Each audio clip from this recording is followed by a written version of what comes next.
Our speaker tonight, Dr. Jeff Muir, is the CEO of his own company, Muir Analytics. And by the way, proud to say he's a veteran Westminster speaker. And as you were on the subject of, remind me. The underwear bomber.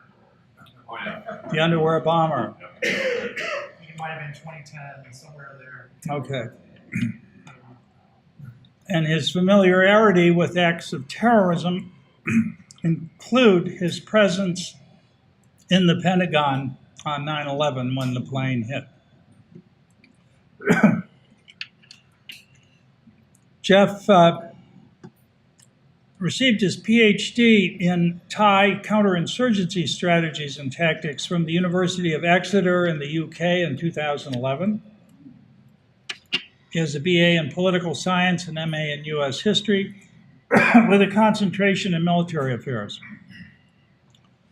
He's worked as a defense contractor, security consultant, supported US Army Plans and Operations Division. As you know, he's worked at the Department of Defense.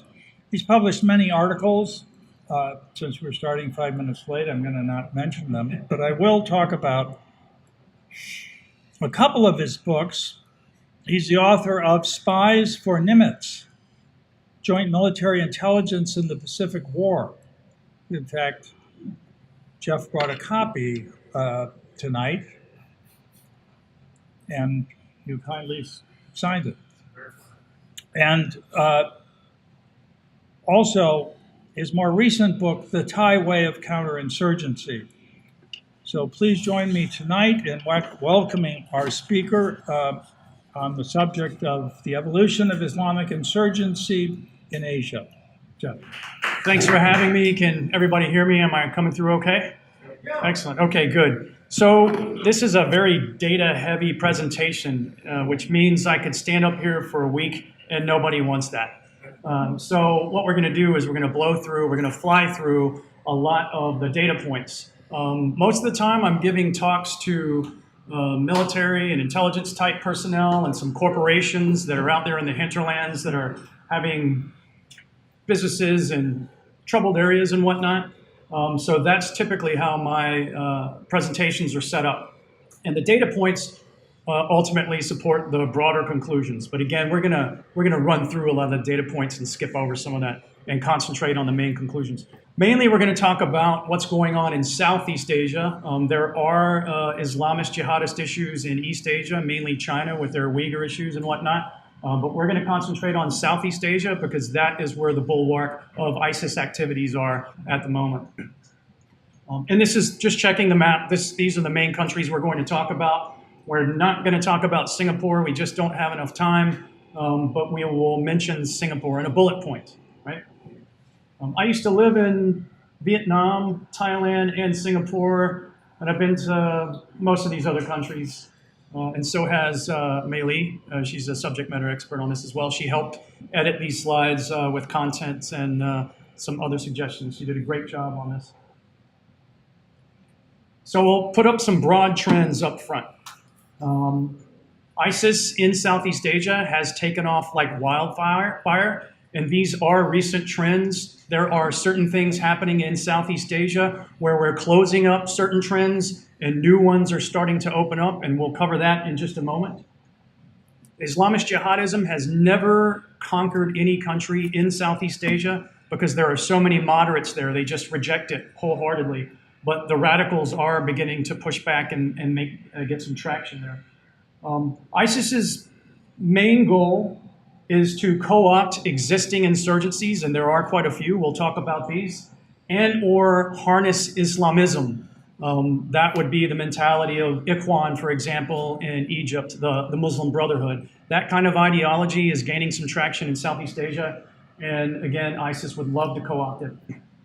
So country by country, Myanmar has an insurgency that at one point said, yes, we are Islamist jihadists, and then lo and behold, they turn around and said, you know, we're not. And we have nothing to do with Islamist jihadism. And I think this might be the first time that that's ever happened in an Islamist jihadist insurgency situation. But we'll cover some details on that in a minute. Thailand has an insurgency on its southern border. It has remained local, but ISIS is in country, and there are some troubling data points there. Malaysia, similar to the United States, where we have a continual stream of Islamist jihadists trying to stage attacks here, Malaysia has had it times 50. We'll get to that. That's very interesting. And Malaysia, by the way, has done a masterful job at keeping violence from happening in country. Indonesia has had a history of spiking violence from Islamist jihadist groups since the end of World War II. And what they are looking at now seems to be something akin to terror cells turning into an insurgency. And again, this is ISIS-based. Philippines is very similar. They have started out with a lot of terror cells in country. There's a lot of insurgencies that exist in the Philippines already. And ISIS recently tried to take over a city, and they pretty much did for a large part of the summer. And they failed. They lost that battle. And now it looks like they're turning into an insurgency there as well. 3 more data points regarding backing up what's happening in Southeast Asia. Singapore, for the past year plus, has said that they are at their highest threat level they have ever been at since right around the 9/11 time period. And Malaysia's Southeast Asia Regional Center for Counterterrorism ran a survey at the university level of 2,000 university students. And the conclusion was that 21% of their university students say that terrorism is useful to achieve your strategic ends. And that is very troubling. And this is not a think tank. This is the Malaysian government saying this. And regional governments are stepping up across the board. Can they stem the tide? Can they block more terrible attacks that might be coming down the pipeline? No one is sure yet. Why it matters to the U.S., besides trade, besides tourist attacks, besides our allies suffering from terrorism, etc., Ramzi Youssef and Khalid Sheikh Mohammed found sanctuary in the Philippines. They planned a lot of pre-9/11 style plots there, the Bojinka plot in particular. And the last 9/11 planning session that Al-Qaeda had before the attacks happened in Kuala Lumpur in January of 2000. And it wasn't just Al-Qaeda, it was Jamaat Islamiyah and other organizations such as KMM, which is more or less the JI of Malaysia. So there's a lot of reasons that the United States should be following this very carefully, right? So we'll begin with Myanmar. The top bullet points people do master's theses on, they do PhDs on, and so we're not going to cover everything here. Suffice to say that L2 insurgency, or L squared, long-running and local. Myanmar has been experiencing an insurgency since the end of World War II. The Kachens, the Shan, the Wa, the Karens, it's just been going on, and it is known generally as the world's longest-running insurgency zone. What is happening in Rakhine State, where it is circled in red over here, that borders Bangladesh, is nothing new. People in Rakhine, and there are specific Muslim organizations in Rakhine, have been in revolt since the end of World War II, just like scores of other organizations. And the government has engaged in some counterinsurgency, but mostly it's been heavy suppression and denial of citizenship rights. So, flash forward to 9 October 2016. This gentleman here, Ataullah, Pakistan-born, Saudi-based, Saudi-educated, seemingly saw what was happening in Rakhine State, especially with the 2012 Muslim-Buddhist communal violence that was just terrible. Lots of rapes, lots of people killed with machetes, lots of houses and entire neighborhoods burned, and it forced the mass exodus of tens of thousands of Rohingya from there across the border into Bangladesh.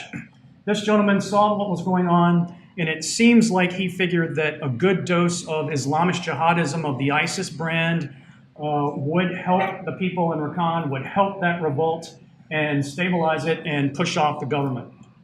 So on that day, they announced that they had declared a jihad against Myanmar, and they were going to free Rakhine State for Muslims living in Rakhine, and the name of their organization was the Arakan Rohingya Salvation Army, or ARSA.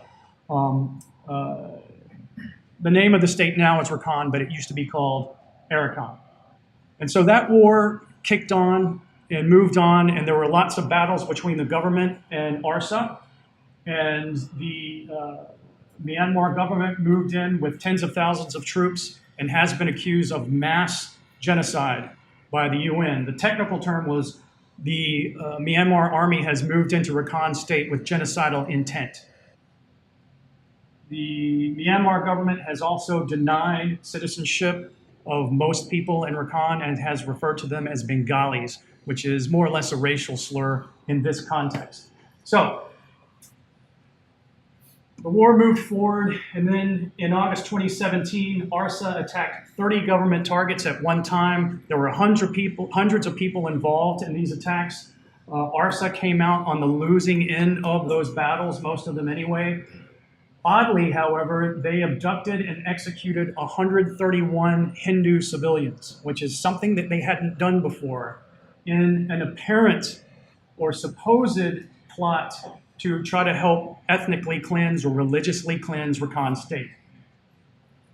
And that brought down the thunder again from the government. So far, the government's operations have probably displaced about 700,000 refugees, most of whom are in Bangladesh, in camps, but a lot of these people have fled the area in boats. They've created a boat people crisis like the end of the Vietnam War, and a lot of those folks are now in Malaysia. And we'll get to that in a minute because all of these conflicts, ladies and gentlemen, are connected, even the ones that seem kind of small and local and whatnot.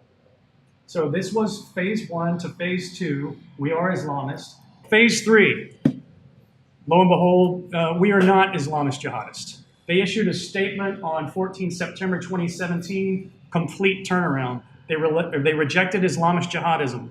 They specifically, by name, rejected ISIS, Al-Qaeda, other Islamist jihadist movements, and said, quite frankly, that they would work with other counterterrorism forces of states in the area to keep Islamist jihadists from infiltrating Rakhine State and messing up that conflict anymore. They said it's bloody enough, it's messy enough, we don't need the Al-Qaedas and the ISISes of the world coming in here and making trouble. And I can't think of another instance where that has happened.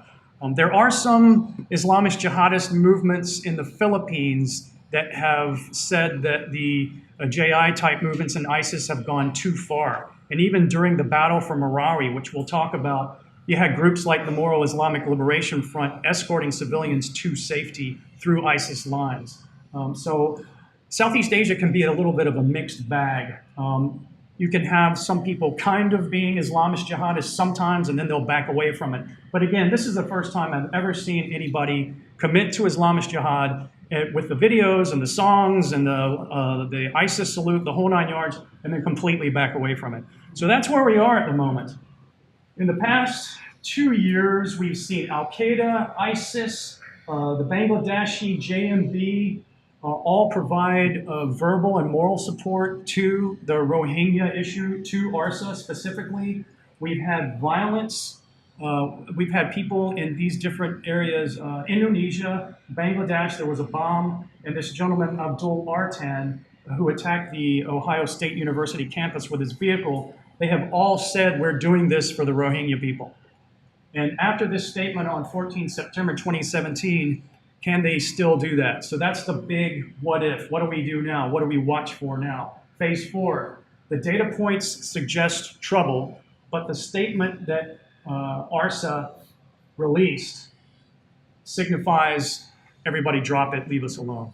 And that's where we are. Will this increase in the future? We don't know. But it's going to be interesting to see what happens. So watch this space, right? Thailand. Another very local and long-running insurgency. The origins go all the way back to 1902.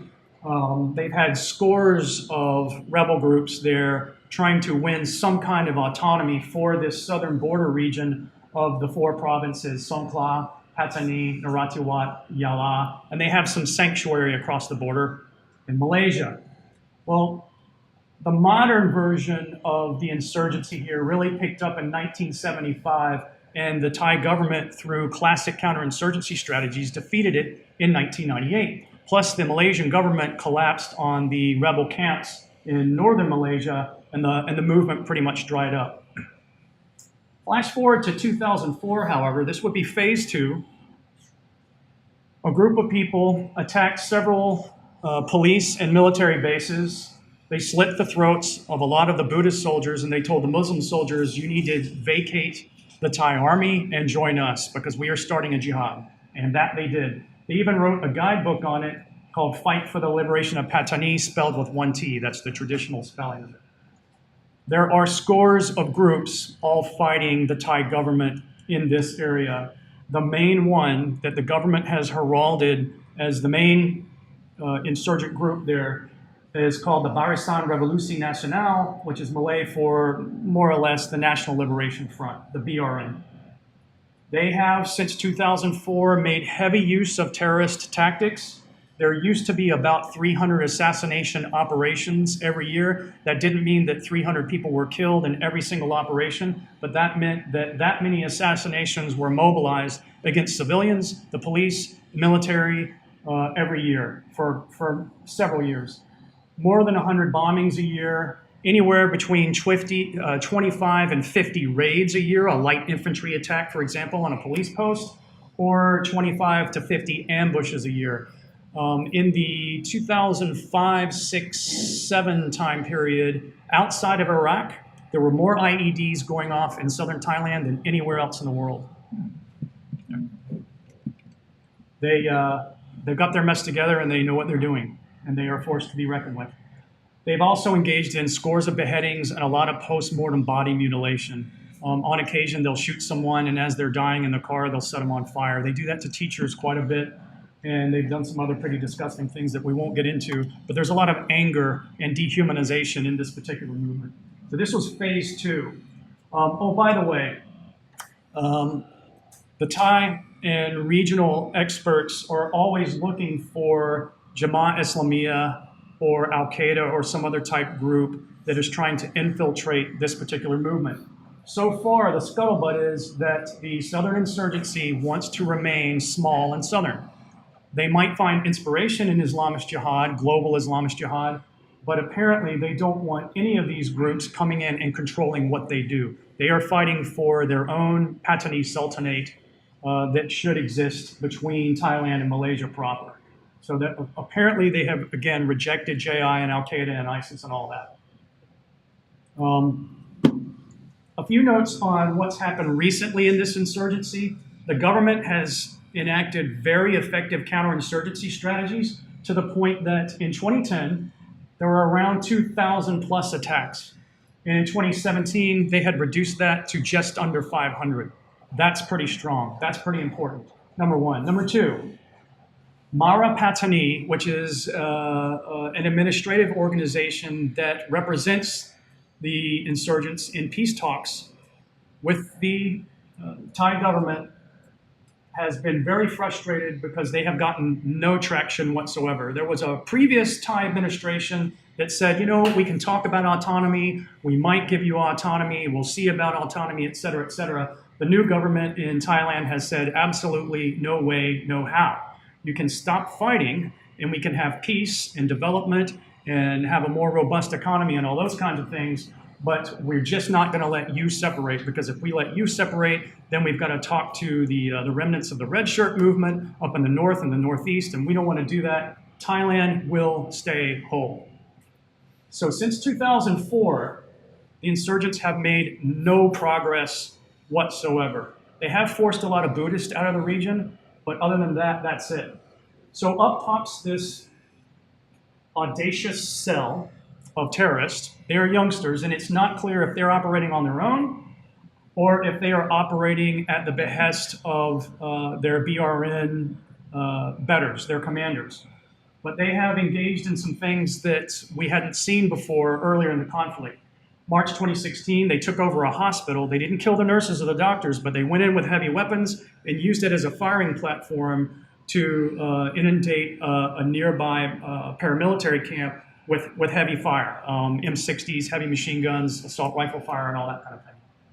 August 2016, they set off 24 bombs, or they planted 24 bombs in 7 provinces outside the insurgency zone. So the red circle is where the insurgency zone is. and every now and then they'll stage a bombing outside of it. But again, on that particular day, 24 bombs in 7 provinces, all the way up the isthmus of Thailand. Highly unusual, very audacious. They're used to setting off car bombs and whatnot, but in May 2017, they set off a giant vehicle-borne IED at the Big C superstore, which is kind of like a Walmart, with Buddhists and Muslims in it, and they secured that vehicle by killing the man who was driving it, but they also tortured him. That's a little bit unusual. And finally, in August 2017, this particular cell was looking to steal multiple vehicles and use them in car bomb attacks. And they took hostages, which is something that they rarely do, and they started to execute them, which is something they rarely do. So these might seem like very small tactical issues, but if you step back and you look at what's happening in Thailand writ large, you've got a peace talks, that are making no traction, whatever. You've got, and they're very, very frustrated with that, by the way. They have a decision point. What do we do? Do we just stay engaged in the peace talks and try to make progress maybe one day? Do we dial back the violence, or do we ratchet up the violence? Or maybe a combination of both. This might be what's happening here. So why are we even talking about this and ISIS? Because ISIS is not entrenched in this movement at all, that we can tell. But there are linkages there. In February 2016, there were some Thai government personnel that started talking about, and ex-government personnel as well, that started talking about an ISIS unit that had infiltrated the area that was calling themselves the Black Swans. The other side of the Thai national security sector completely said that's hogwash, it's not going on, et cetera, et cetera. February 2017, 6 ISIS personnel were arrested in Malaysia. One of them was Thai.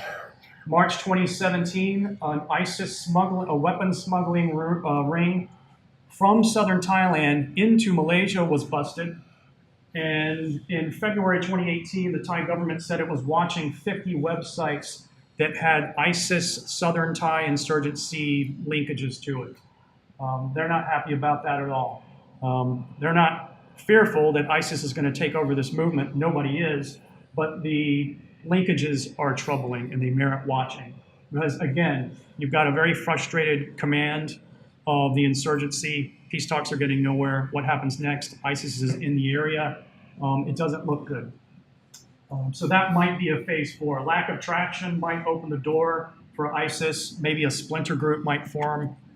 We don't know, but it's something worth watching. And oh, by the way, the Malaysians arrested a Thai person that was connected to a Malaysian ISIS cell in Malaysia. The Malaysian government said that this man, Mr. Awe, was definitely ISIS, that he was involved in a plot to plant bombs and assassinate Malaysian police officers. Convinced he was ISIS. Turned him over to the Thai government. The Thai government interviewed him and said, no, he's just an internet troll. He is not connected to ISIS. We went through this thoroughly with him. He's doing some internet activity, but he doesn't seem like the operational support type to us at all, and they let him go. So there's all sorts of back and forth between the governments also in Southeast Asia as well. Some people see terrorists and some people see just internet trolls. So again, we'll have to wait and see what happens. Malaysia. Again, this is the country where ISIS has surged. There has always been Islamism in Malaysia. They've got the Pan-Malaysian Islamic Party. It's been there since 1951. It has very strict Sharia law in certain parts of Malaysia. Other parts of Malaysia could absolutely care less about that. You go to Kuala Lumpur and you can go into a bar, you can go into a nightclub, you can watch sports, whatever you want, and there will be Muslims all around you having a beer, slapping you on the back, listening to the latest Led Zeppelin music piping through the radio, or Linkin Park, or whatever rock and roll they like. It's a very pluralistic society in that regard. But there is this Islamist vein that is pushing a little bit harder now against the moderate Muslims. Malaysia has also had its share of terrorist support activity. Again, the 9/11 summit in January 2000, and they've always had to deal with JI and KMM trying to make trouble. The government has pushed back against the Islamist jihadists trying to conduct violence in Malaysia, and they have been masterful at that. I think they're probably one of the best intelligence and police. They have one of the best intelligence and police apparatus, maybe in the world, in fighting Islamist jihad, because after all of these attempted attacks and terror cells that have tried to solidify themselves in Malaysia and actually carry out operations, there's been one ISIS terrorist attack, and that was in June 2016. Two guys on a motorcycle rode by one of these bars in Kuala Lumpur, pulled the pin off a grenade, threw it in, and exploded. It didn't kill anybody, it injured people, but that was it. So we're looking now at phase 2. ISIS has surged into Malaysia like it has surged into the Philippines and Indonesia. Between 2014 and now, this is pretty astronomical. Malaysia has halted 19 ISIS plots. They have arrested 369 people, 87 of whom were foreigners. That, ladies and gentlemen, spells trouble. Recent operations, February, March, 6 ISIS personnel were arrested plotting against non-Muslim places of worship, like churches, for example, and they were also targeting police. This has societal cleansing overtones, and when you typically start to target the police a lot, it has insurgency-type overtones. In March 2018, an Abu Sayyaf group leader from the Philippines was captured in Sabah, up there where the red circle is. That is trouble because the Abu Sayyaf group is participating with ISIS in the Philippines. We've got July 2018. So this is just to demonstrate that this isn't something that happened a couple of months ago or last year. It's happening right now as we speak. July 2018, 7 ISIS personnel were arrested. Again, bomb plots, assassination plots against the king and Prime Minister Mahathir Mohamad. It was the biggest crackdown on ISIS since 2016. It was a 5-state operation. Think about a 5-state operation happening here in the United States, capturing ISIS people. That's what Malaysia just did. 4 Malaysians, 3 Indonesians captured. So again, there's that cross-pollination from another country that the Malaysians think is quite troubling. And it doesn't get any better. Phase 3, we don't have phase 3. Phase 3 is what we're looking at in the future. Extra data points. These recent developments don't come from some think tank here in the US. They don't come from George Bush or NASCAR or anything like that. They come from the Malaysians themselves. In fact, they come from Malaysia's special branch, which is sort of like their version of the FBI, and their Atomic Energy Licensing Board. And they're looking at 3 issues here that are very troubling for them. Number 1, women and foreigners. They are noticing a trend now amongst the ISIS groups that instead of just having women as support personnel to hide weaponry, to hide bombs, to hide the bombing group that will carry out the attack the next day and that kind of thing, women are becoming attackers, right? Women are becoming attackers. May 2018, during the 14th general election, they stopped a woman who had built a car bomb or she was planning on building a car bomb with gas cylinders, and she was going to drive it into a voting place, a polling station. And of course, they're worried about Rohingya. ISIS is trying to recruit Rohingya that have been displaced from Myanmar and who are now in Malaysia. They were trying to recruit those people for operations in Malaysia and in other places throughout Southeast Asia. Very troubling. And of course, there's Indonesians and Philippine personnel working for ISIS or associated with ISIS that have been captured in Malaysia, plus the Thai. So it's not good. The nuclear worries. And this again was from Atomic Energy Licensing Board Director, Mr. Hamra Ali. And this is a good thing about the Malaysians. I want to pause here for a moment. There's lots of governments in Southeast Asia that will ease back on the details and they don't talk about the arrest and all those kinds of things and exactly what's going on. The Malaysians are the complete opposite. You can read any article in Reuters or through Malaysian news outlets and whatnot, and this stuff's just plastered all over the place. Here we have this very important government guy saying that there have been 20 cases of radiological or nuclear materials being lost or stolen in Malaysia. Some of it has been recovered, some of it has not been. They're particularly concerned about the Indonesian terrorists arrested in August 2017 that were trying to convert thorium-232 into uranium-233 and make a dirty bomb out of it. They were going to detonate it with the TATP, which is the mother of Satan explosive that Al-Qaeda likes so much. And based on all that, they have installed radioactive detectors at 7 different points of entry throughout Malaysia, and believe me, they've done even more. And again, this is the government speaking very freely with the public, very freely with the press, and saying, look, we've got these very serious issues, and this is not going to be an easy ride. It's almost as if they're prepping the population for something bad that could happen, and they are doing everything they can to stay on top of it, believe me. Counter-ideology now is what the defense minister is saying is one of the most important counters to this ISIS phenomenon. And he just said it right there. Some teachings in religion are malign and misunderstood, but regarding Islam specifically, he says there are teachings of jihad and martyrdom which are considered to justify violent acts of terrorists. It is our duty, the state's duty, the army's duty, to correct such wrong understanding. This is absolutely remarkable for a country like Malaysia to come out and say this. And it just demonstrates absolutely how dedicated they are to quelling this. They're doing everything they can. Phase 3. What happens in phase 3? Well, we don't know. We're on the cusp of something new. ISIS is going to try and innovate to circumvent effective government security, since, again, the Malaysians have been masterful at it so far. They might surge even more plots, and obviously they're going to try to continue to use foreigners and women. The nuclear or chemical or biological issue is real in Malaysia. It is real also in Indonesia. Okay. Let's talk about Indonesia. Similar to Malaysia and similar to Thailand and similar to Myanmar, Indonesia has had Islamist veins running through that society for decades, and they've also experienced their fair share of terrorism and insurgency.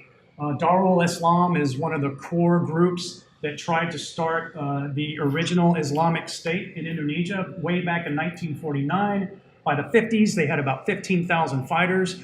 But these different groups that were springing up in the 40s, 50s, and 60s had their private armies. And typically the army would go in and engage them, and they would have battles and things like that.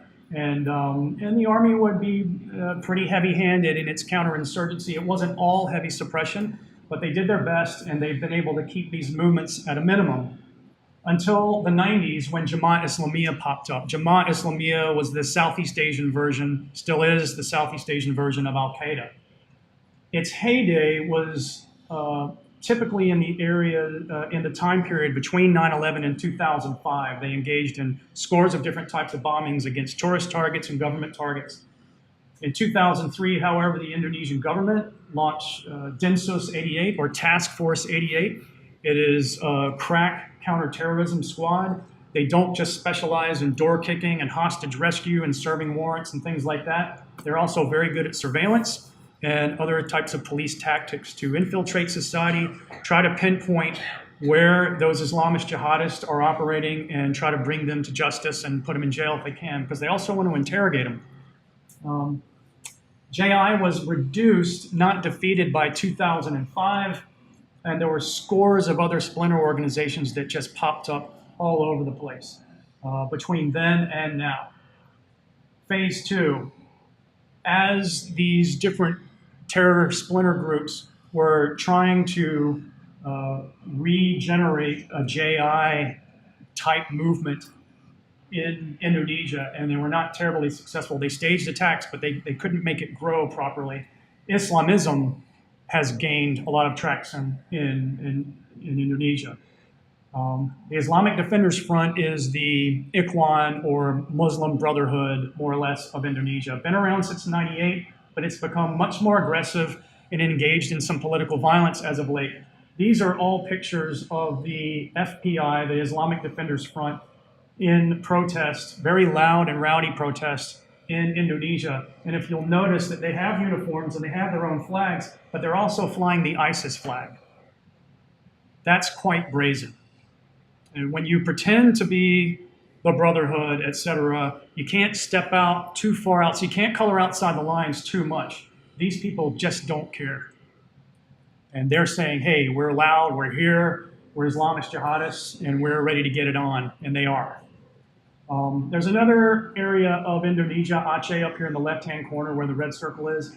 Aceh was given permission by the government in 2001 to have its own Sharia law. That's become a little more harsh, a little more aggressive as well. And Aceh has provided the geographic location for a lot of terror plots that have been rolled up. They had a lot of, there were different groups that had training grounds there and those kinds of things, and it's caused a big problem for the rest of Indonesia. Two other issues, data points that help illustrate the Islamist trend. In 2017, Jakarta's Christian governor, Ahok, Indonesians are typically known by one name, their first name. This man was beloved. He was very powerful. He was seen as an innovator and a passionate nationalist. He had insulted Islam, according to the Islamists, such as the Islamic Defenders Front, and he was convicted. He's doing 2 years in prison at the moment. More recently, there was a 44-year-old Buddhist woman who complained that the minaret call to prayer outside her house was a little too loud. She got 18 months. Right. So it's not just cells out there in the countryside running around with AK-47s and training with sticks, trying to put together some kind of info bomb and stick it in a pickup truck and hit a hotel. This is actually spreading wider now. And it looks like Islamism is providing some of the impetus for this. I don't think you can separate Islamism and the Islamist jihadists now in places like Indonesia and the Philippines and Malaysia. Government response. You'll never meet a more nationalistic group of people than the Indonesians. Their governmental theory, it looks like it's spelled Pancasila, but it's Pancasila. Basically, it means that we are an archipelago nation of many different religions and many different races and languages, but we're all Indonesian. Indonesia law comes first. Indonesian nationalism comes first. We are all patriots. You've got to have God in your life, but God in some faction of some religion is not going to rule Indonesia. The government is going to rule Indonesia. That, in a nutshell, in very layman's terms, is Pancasila. So they promote Pancasila. They have a lot of counterterrorism operations that are continually going against the remnants of Jamaah Islamiyah, et cetera. And there's also this big political organization that claims to be 40 million strong, Ulama's Revival, which is a Muslim organization, but they fight Islamism and jihadism, right? So they have ratcheted up their operations as well. Most of the population rejects Islamist jihad. You can go to Jakarta, you can see bands playing, you can have a beer, you can have a good time, you can go to Bali, which is mostly non-Muslim. Indonesia, by the way, if I didn't mention it, is the world's most populous Muslim nation as well. That's another reason that groups like ISIS and Jamaah Islamiyah have wanted to insert themselves into this population and expand. So this is phase 1 and 2. Phase 3, again, enter ISIS. 2014 survey said ISIS had 2 million followers in Indonesia. The government has said that the former head of the armed forces, General Gatot, said ISIS is in nearly every province. There is now an organization in Indonesia called Community of the Unified State. Basically, that's ISIS in Indonesia. That is the main terrorist organization there now. And 24 other groups have pledged allegiance to ISIS. That doesn't necessarily mean that they're all working under the JAD umbrella, but they have all pledged to ISIS, the brand it sells. There have been 20 attacks staged by these different groups since January 2016. Similar to Malaysian concerns, the Indonesians have been pretty forthcoming about some of the things they're worried about. Number one would be the third generation threat, otherwise known as the 400. There were 400 people who left Indonesia and went to Syria and Iraq to stage operations and to fight along with ISIS. They're all coming home. They're all coming home. Philippines has this problem also. A lot of countries in this area have this problem, but Indonesia and the Philippines have it worse. This is 400 people who are either They excel at organizing Islamist jihadist societies and making them function. So ISIS just wasn't about combat. It was about setting up a mail service. It was about running hotels. It was about having a justice system and all those kinds of things. So these people participated in that, but they're also bringing home kill skills. They're bringing home bomb-making skills, raid, light infantry skills. So all the operations that the different groups in Indonesia have carried out, and some of them have been clumsy. Now, if they get this injection of the 400, it's going to be like steroids going into a weightlifter. They're going to get big and nasty and ornery very quickly. So that's issue number one, according to the Indonesian government. And they're being very forthcoming about this as well. Women and children bombers. This happened recently. May 2018, 2 families, men, women, children, 13 suicide bombers, attacked 3 Catholic churches and a police station in Surabaya. They killed 15 and wounded 50. In one case, a father had the bomb in a car and he attacked one church. In the other cases, the whole families rode up on their motor scooters and blew themselves up, including women and a 9-year-old child. As bad as the violence has been in different parts of Southeast Asia, they've never seen anything quite like this. And this is very concerning to the government. So the government response in May 2018, and again, they're just on the cusp of starting to respond to these things. So Task Force 88 is always out on the prowl, looking for the Islamist jihadists, looking for JAD, etc. But they're starting to change their laws now. May 2018, they upgraded an existing counterterrorism law that allowed preemptive arrests, long detentions, and it made membership in any of these organizations illegal. So basically, if you are breathing JAD or ISIS type air, they are going to fine you and detain you. That is how concerned they are, number one. Number two, in July 2018, the Indonesian court banned JAD. If you are communicating with JAD, if you are emailing them, texting them, hanging out with them in any way, shape, or form, they can and probably will detain you for whatever length of time they want until they think that the state is safe. So they are taking the threat very seriously. I also want to direct your attention to this text app, this text message that went out in May of 2018. ISIS staged a prison riot. Some of the prisons in Indonesia are not very well organized and not very well secure, and they have been hotbeds of Islamist jihadist preaching. So a lot of people will go into prison doing their time for some kind of crime or maybe an Islamist jihadist terrorist attack, and they come out more radicalized than they ever were before. They also have de-radicalization programs, but they maybe haven't gone far enough. So anyway, there was this prison riot in May 2018. ISIS was behind it, and it was put down by Task Force 88. But check out this app, this text, that went out to the population writ large throughout Indonesia.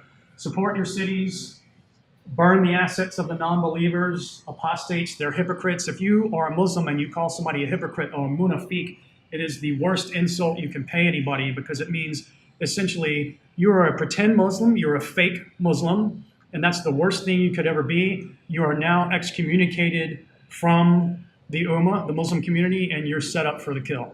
It's legal to kill you now. And that's what they were doing here, not just against Christians and Buddhists and Catholics, etc. They're talking about attacking other Muslims. Burn the malls, destroy the economy of the non-believers, withdraw your money, etc., etc. That is not what a terrorist cell does. That is what an insurgency does. So again, phase 4, what are we looking at? It looks like ISIS might be trying to expand into a real insurgency as opposed to just running spotty little terror cells here and there throughout the country. Obviously, with the attacking of the churches and the discussion of attacking non-believers and hypocrites, they're trying to cleanse society. And again, the trouble spots are using women and children as bombers, as attackers. It's pretty troubling. One more country to go through. Philippines. We're not going to spend a lot of time on the top part. Suffice to say, there have been scores of insurgencies at work throughout the Philippines for decades and decades. Some of them are Islamists, some of them are Islamist jihadists, some are communists, and some are Islamist jihadists and gangsters together, especially this Abu Sayyaf group. Al-Qaeda has been here, JI is there, and it's certain parts of the Philippines are one big insurgency mess. So we'll jump to phase 2, enter ISIS. Before ISIS declared war on the Philippines in June 2017, before they started their operation in spring 2017 against the town of Merawi, which they were taking over, ISIS operatives were already planning attacks from the Philippines on the United States. They were planning attacks on the Philippines as well, but also the United States. So it's shades of the Bojinka plot in the 1990s, etc. This man's name was Russell Salik. He was a doctor, he still is. He got together with others and they were planning bombings and assassinations and raids in New York City. They said, quote unquote, we want another 9/11. And Dr. Salik said in reference to the Paris attacks in fall 2015, we just walk in with guns in our hands. That's how the Paris guys did it. We can do it too. That cell got rolled up. But again, this was before ISIS really took off like wildfire in the Philippines. And as operations were getting rolled up in the Middle East, as ISIS's Iraqi and Syrian battle space was shrinking, they started telling people, we know you want to come fight for us, that's great, but we want you to stay in your home countries and stage attacks there or go to the Philippines. They wrote articles about it. They sent out tons of tweets about it, and they said it's the East Asia Wilayat, or the East Asia ISIS province. It looks like what they were trying to do was, we're losing in the Middle East, so let's just start over again in the Philippines, in Southeast Asia in particular, but Philippines mostly. At least 12 groups have declared allegiance to ISIS, and the main one is Maute. That's not pronounced Maute, it's Maute group. And the Maute group was spearheading the battle for Merawi. And this was not some small firefight.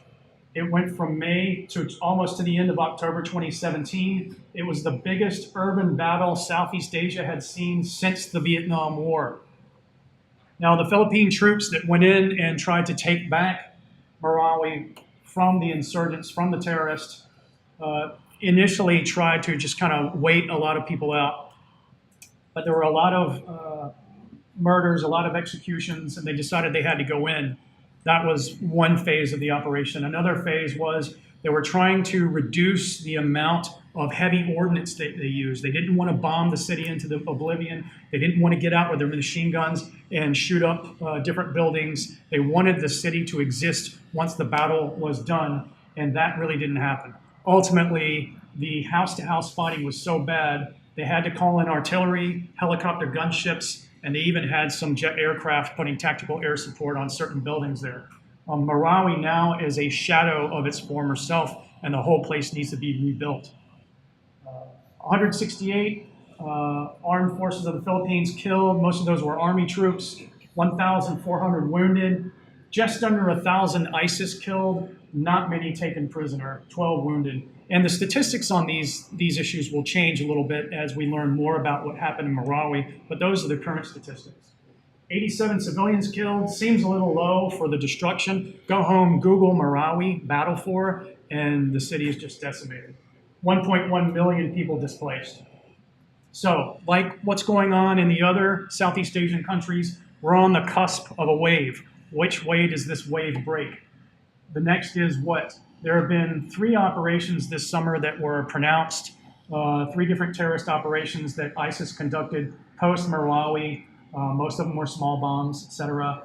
The government response is picking up. This means that they are sensing, again, not just cells, but they are sensing a broader movement. And they are asking every individual, not just some people in the Philippines, but every individual, every man, woman, old or young, to be vigilant and report on anything suspicious you see, because we need your eyes and ears out there. Again, that's not casually, if you see something, say something. Or if you're riding the trains in London, if you see a bag that's left out, say something. And all that's very important.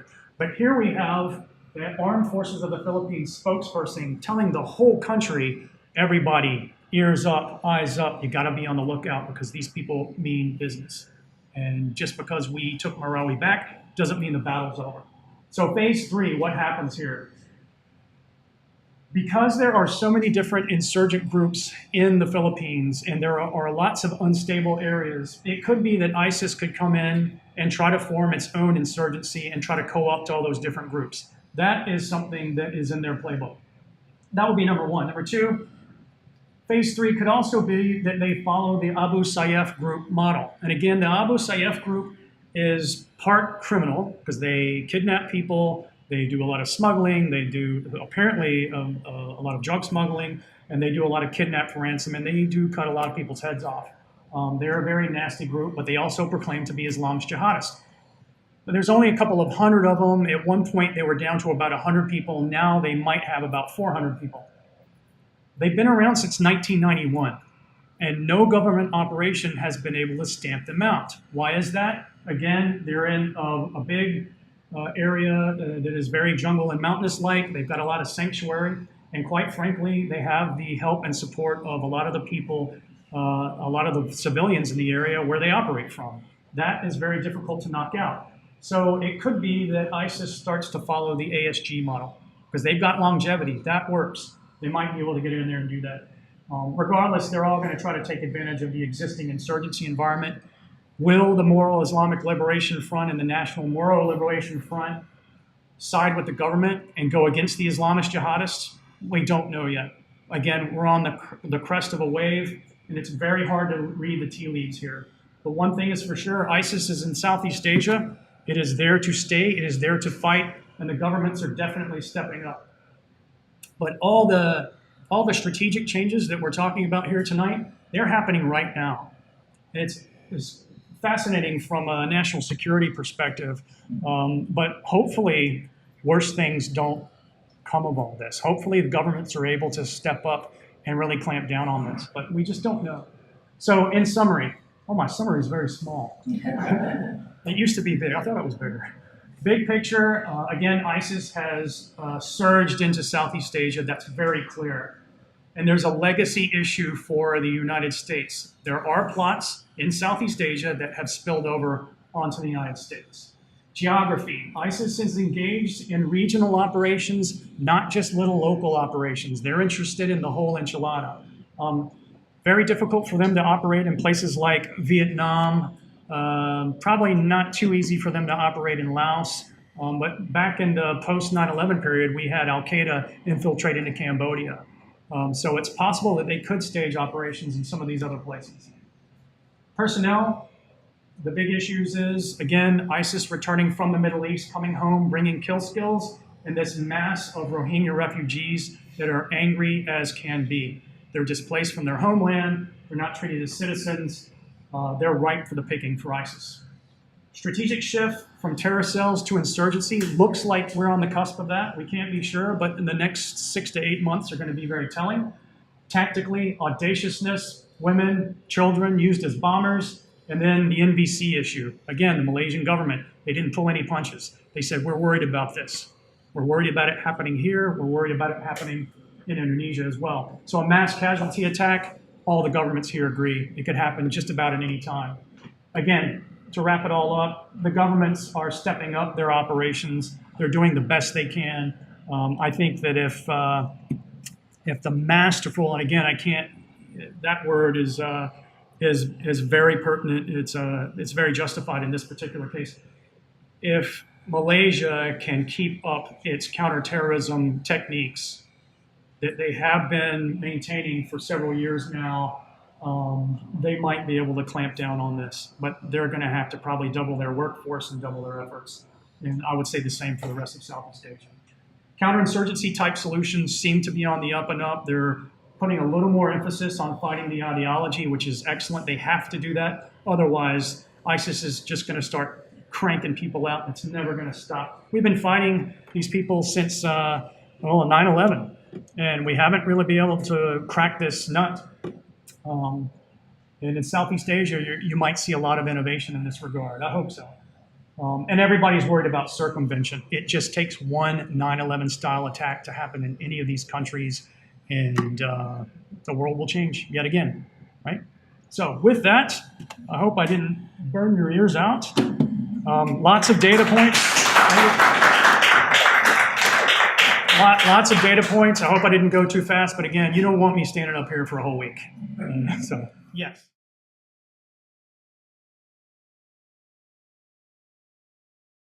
In between a rock and a hard place. Yes. Yeah. Yes to all of that. It's always true. So with we'll take the tail end of that first. With Islamist jihadists, you're not supposed to bring any outsiders in to help with these problems. So if you are a Muslim and you're running Indonesia and you need help from the Australians, or you need help from the Americans regarding the best body armor to get, or the best assault rifles to get, or the best surveillance equipment to use, you're not supposed to do that anyway. And so they're always going to harangue these quote unquote apostate governments for everything they do. It's just baked into the Islamist jihadist movement. And so that's just a given. They're going to say that regardless.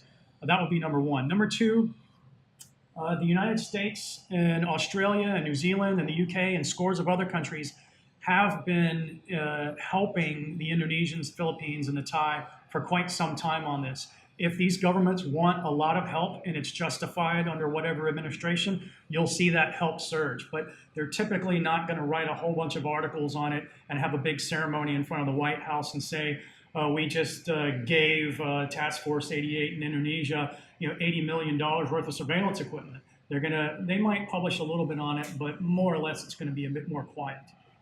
And this harkens all the way back to the Vietnam War. During the Vietnam War, there were communist insurgencies all over Southeast Asia. The U.S. had one track, which was to have the U.S. Army, the full might of the U.S. military, go into Vietnam and take charge of that war. There were U.S. military personnel who wanted to do that in Thailand because Thailand was having a big communist insurgency of its own. And it was an ambassador, and his name escapes me in a minute, I'll remember it in a minute. He said, you know what, no, the Thai don't need that. The Thai don't want that. They want a much more quiet, small-sized footprint of U.S. forces. And so you had special forces, the Central Intelligence Agency, and some other outfits go in and help them help themselves in a mission called FID, Foreign Internal Defense. And foreign internal defense is, we're pretty good at that. And that's probably the best track. And so we've done FID in Southeast Asia. And there was a lot of FID support during the operation to take back Merawi. A lot. And I think that you'll see that continue. And also on top of that, you're seeing a little more cooperation between the Southeast Asian governments. They'll bicker in the press about, no, this guy was ISIS, no, he was an internet troll, and that'll go back and forth. But when push comes to shove, I know one particular Thai general who's been working with the Malaysians since he was lieutenant colonel. And he knows the special branch folks in Malaysia, and they work very well together when the environment is ideal for it. Yeah. One more.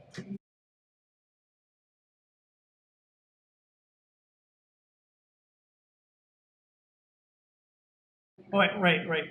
Southeast Asia is still an amazing place to invest. It has some of the best tourist spots in the world. Thailand is a world-class tourist destination. It has been for decades. They produce cars. They have great big factories. There's wonderful economic activity in Southeast Asia, which is another reason that all this is quite concerning. You can still go on a wonderful vacation in Thailand right now. And in fact, if you're building a hotel, if you're building hotels internationally, if you don't have one in Thailand, you've completely missed the boat. You've got to be in the middle of that action. Again, having said that, the data points that we presented here are real. And the question is, will these operations in these hinterlands really spill over into their economies and tourist areas? It's a big, big problem. And the Southeast Asians do get together and meet on these things, but the Thai have a saying. I've interfaced a lot with the Thai. There's things you do, but you never say. And there's things you say, but you never do. And they're fascinating people to work with. So you'll have a lot of behind-the-scenes cooperation amongst the Southeast Asians, and they'll never talk about it. They want things to remain covert as can be. It's not like the United States now, where everything is broadcast. They like to keep their cards close to their chest because they believe in the Sun Tzu, even though Sun Tzu was Chinese, and the Sun Tzu dictum, all warfare is based on deception. And you give them a little room and a little creativity, they are masters at deception. So while we've painted a picture here of ISIS surging in and being smart and rousing up these populations politically, if you end up on the business end of these Southeast Asian governments, and I mean the business end of a silenced pistol, you're in a lot of trouble. If they find you and they know where you are, you're in big trouble. They can be very good at what they do. So just because ISIS is surging in here doesn't mean they've got a blank check. And they will be cooperating. They already are, but that'll increase. Yeah.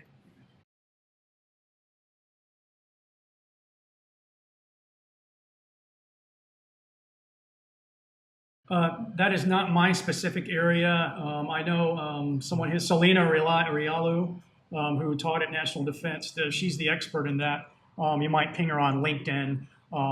But I have, in my research, seen several different sources of income.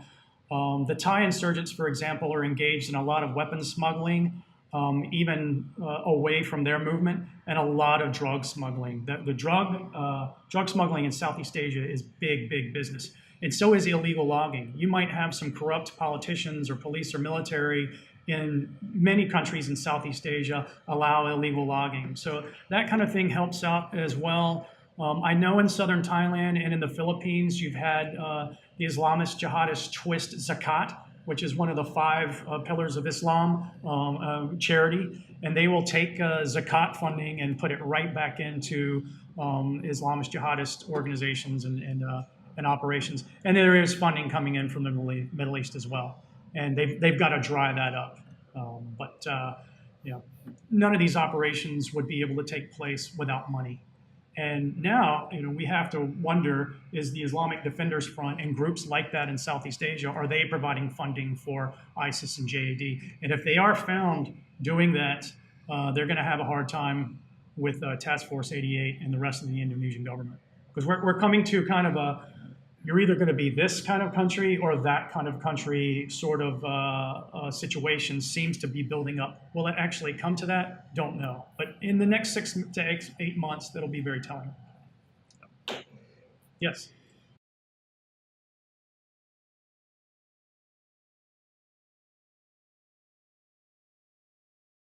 Yeah, can we, so let's go back to the map just for a minute.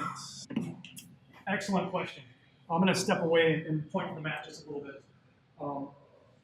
From the end of World War II, well into the 80s and 90s, some of the groups that were operating here, the Kachin, the Shan, the Wa, I mean, these groups were 20, 30, 80,000 strong, and they fought pitched battles against different ethnic groups. So you have in the middle of Burma, or mostly in the middle of Burma, the ethnic Burmese.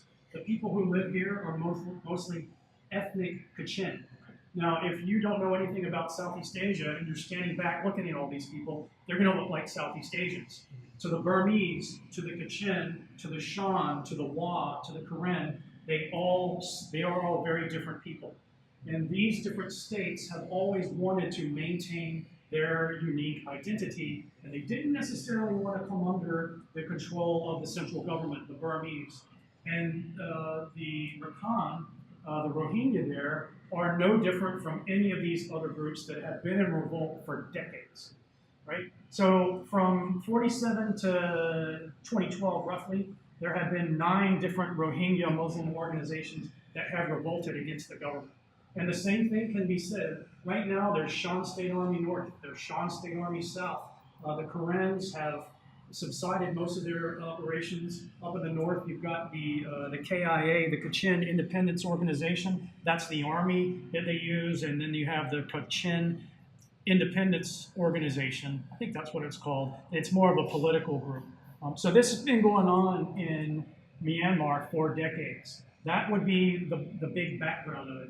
Number 2, in 2012, these communal violence battles that popped up were between these villagers and those villagers. The accusation was that a Muslim man raped a Buddhist woman, and they had some simmering tensions anyway, because, quote unquote, those people are Rohingya and we are Buddhists. And Myanmar is one of the strongest Buddhist countries in the world, and they just went at it. And they literally destroyed each other. And there were nationalist organizations of Buddhists that were also involved in this. And it almost seems like, and I can't say this for sure, but I'm just standing back looking at the forest from the trees, it looked like there was a national movement or a wider movement to just try to go ahead and get as many Rohingya Muslims out of Rakhine State as possible. And they don't have citizenship status anyway. And again, they call them Bengalis, which is a racial slur and whatnot. And it's just about supposedly that simple. They are those people and their ethnicity and their religion. We are these people, our ethnicity, our religion, and the two just don't get along. And when they have a chance to really mix it up, where they really go at it. Does that answer your question? Yeah, so it wasn't provoked by the arson group, it was long before that. Right. All these wars, these different wars between the Kachin, the Shah, the Quran, et cetera, they've been all going on since the end of World War II.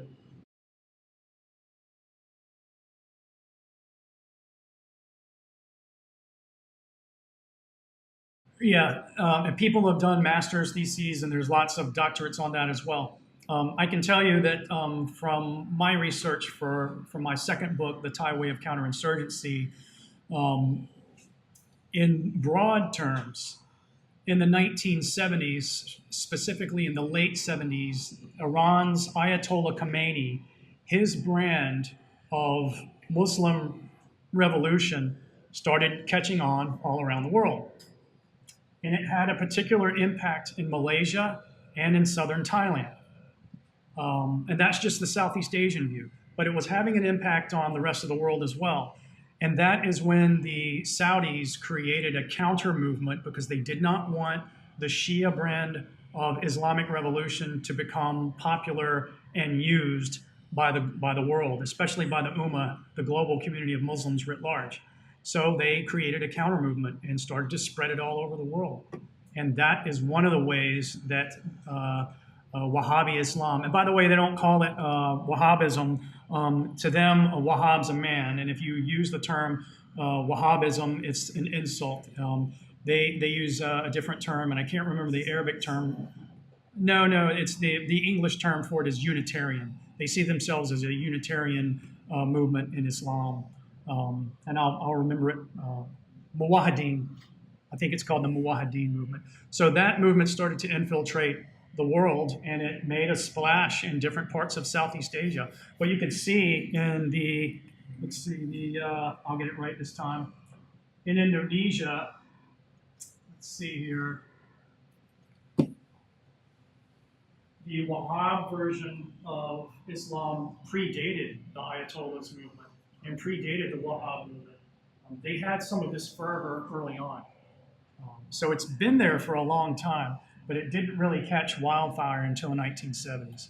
And again, the Saudi Arabians now are doing everything they can, very similar to these governments, to push back very hard against Islam's jihadism because they just can't keep up with this ISIS monster.